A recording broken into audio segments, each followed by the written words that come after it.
definición hay que tomar en claro que esto bien puede definirse, ya sea porque hay un exceso de hormonas tiroideas que no van a ser específicamente dadas porque hay una sobreproducción o un sobreestimulamiento de la glándula tiroidea como tal. Es decir, que es independiente de la fuente, este aumento de las hormonas circulantes. Y tiene que diferenciarse del hipertiroidismo porque esto usualmente se asocia a una hiperproducción de estas hormonas por la sobreestimulación de la glándula, es decir, que esta va a trabajar más. Continúa. Okay.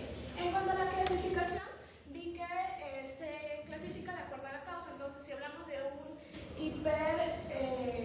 hipertiroidismo primario, el principal va a ser la enfermedad de Graves. Si hablamos de una tirotoxicosis sin hipertiroidismo, es decir, donde no ha habido interrupción o estimulación, ya sea explícita o intrínseca de la glándula tiroides, podría tratarse de una tiroiditis subaguda o una tiroiditis asintomática.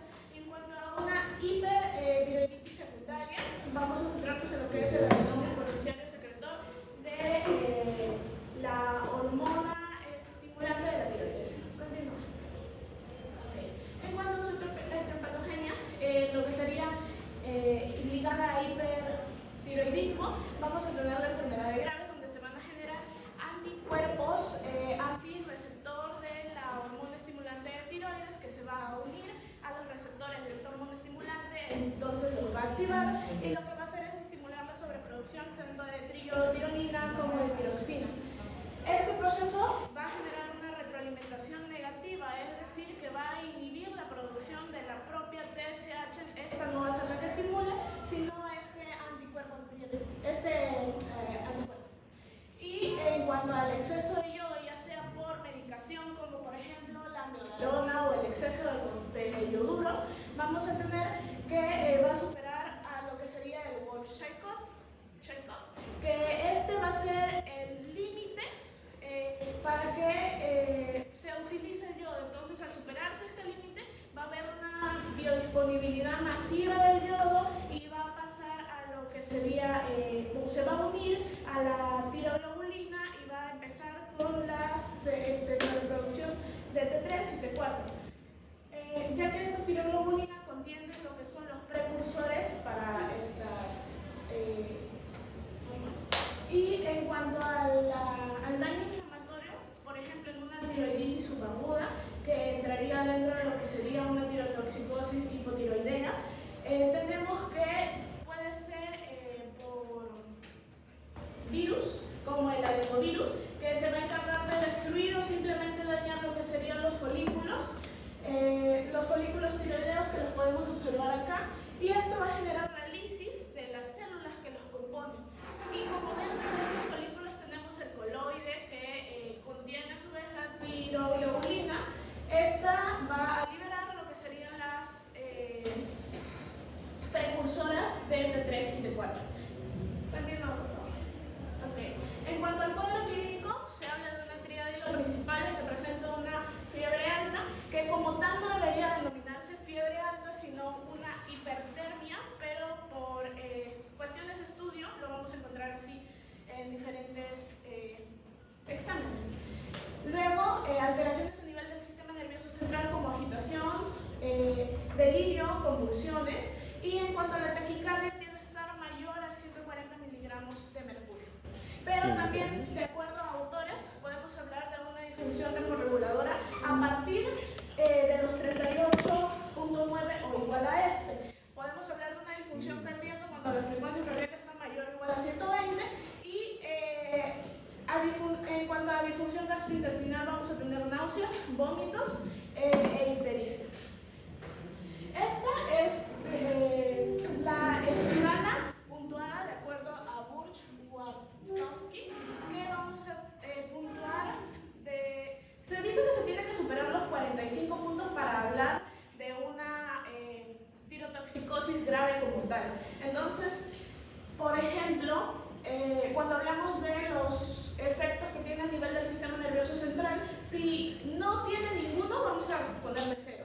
Si tiene el leve, como la agitación, por ejemplo, a 10 y sube de 10 en 10, y a continuación lo moderado, que sería delirio, psicosis o letargo, y en lo severo ya hablamos de un coma y se calcula con 30 puntos.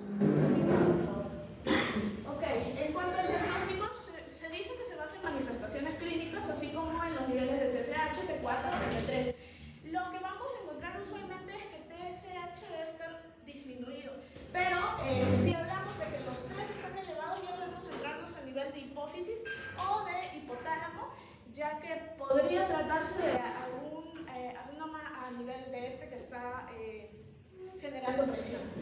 Si tenemos TSH disminuida, T4 normal y T3 aumentada, podríamos hablar de una tirotoxicosis específica a T3. Y en cambio, si tenemos T3 normal, T4 aumentada y la TSH ausente, podríamos hablar de una tirotoxicosis tipo 4, tipo T4. Y en el hipertiroidismo subclínico ya encontramos T4 y T3 normales y TSH no se puede encontrar. En cuanto a métodos de diagnóstico como tal mediante imágenes, tenemos la ecografía tiroidea, que puede ser para bocio, multinodular tóxico o para adenoma tóxico. Y acá es una gammagrafía tiroidea en donde se mide la captación de yodo reactivo, es decir, se va a ver la estructura como tal y es más que nada para bocio multinodular tóxico. Continúa, por favor.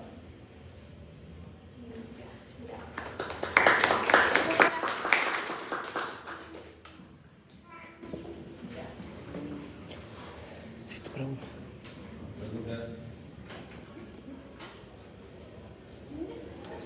¿Sí?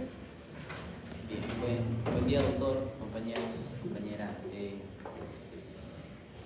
De acuerdo a su exposición y de acuerdo también, pues no tomando como referencia la prueba de logro del día de ayer, ¿cuáles serían los datos que usted pudiese rescatar de esa prueba para poder hacer la determinación de una tirotoxicosis? Ok, si recordamos los datos que nos da el PNL, lo primero que podemos notar, o lo más resaltante, lo primero que tú lees y vas a decir, se trata de un hipertiroidismo, va a ser la fiebre, el nódulo y también ya para detectar lo que sería tirotoxicosis tenemos la triada, ¿no? Que el paciente en el caso presentaba mayor a 40 grados centígrados, entonces ya es característico. También tenía síntomas a nivel del sistema nervioso central, tenía coma, convulsiones, que se califica con 30 puntos y se dice que tiene que ser hasta 45, entonces tenemos la frecuencia cardíaca que tiene que ser mayor a 38 grados centígrados, 9, entonces ahí ya tenemos otros 30 puntos. Midiendo esto ya tenemos 60, entonces sí o sí se trataba de una tirotoxicosis o una tormenta tiroidea. Lo más probable es que haya sido secundaria a un adenoma porque todos los niveles estaban aumentados, TSH y T4, y si bien me parece que decía T3, pero si no estaba ya con TSH y T4, uno podía suponer que se trataba de algo a nivel hipotálamo o hipófisis, como puse en el cuadro anterior para los niveles. Gracias. Fisiopatológicamente, ¿cómo es que la tirotoxicosis produce taquicardia? Mencionaste 140 milímetros de mercurio. Si no me equivoco es porque estimula los betabloqueantes del corazón, porque es hipermetabólico, ¿no? Entonces va a aumentar todo. Según lo que tenemos que mencionarse, ¿cómo clasificaría las causas de tirotoxicosis? ¿Puedes ir adelante?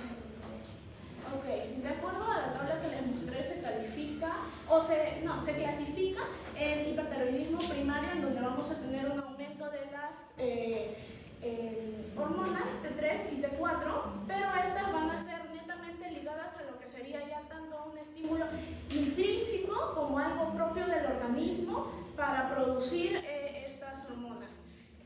Luego tenemos el hipertiroidismo secundario, en donde ya hablamos netamente de algo que está generando que se aumenten los niveles, como puede ser un adenoma o un tumor, y este va a ser un estímulo extrínseco. Y cuando ya hablamos de algo relacionado a una tirotoxicosis sin hipertiroidismo o un hipotiroidismo, vamos a hablar de que no hay intervención de la glándula tiroides como tal para la producción o el aumento de los niveles de las hormonas.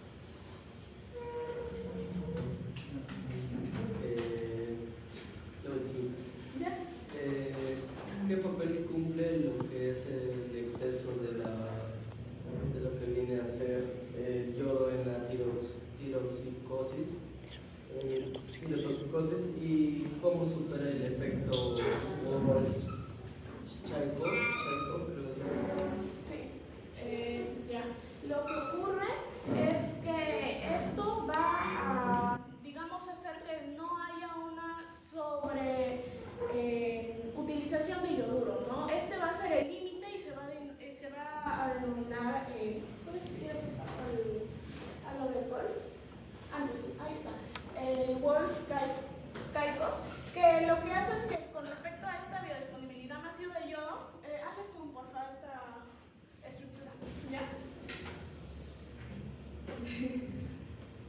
Ok, tenemos lo que van a ser el folículo tiroideo como tal, el coloide que contiene la tiroglobulina, que contiene las precursoras para formar T3 y T4, y esto va a haber lisis. Generalmente es por daños externos, es decir, no intrínsecos, y esta lisis hace que la tiroglobulina se una al yodo o el yodo a la tiroglobulina y se empiece a formar la triiodotironina y la tiroxina, y estas van a viajar a través de los capilares que se encuentran adyacentes a los mismos, y por eso es que hay una elevación a nivel de T3 y T4 en sangre. Ya. ¿Sobreproducción? ¿No es sobreproducción? ¿No es sobreproducción? ¿No se lisa?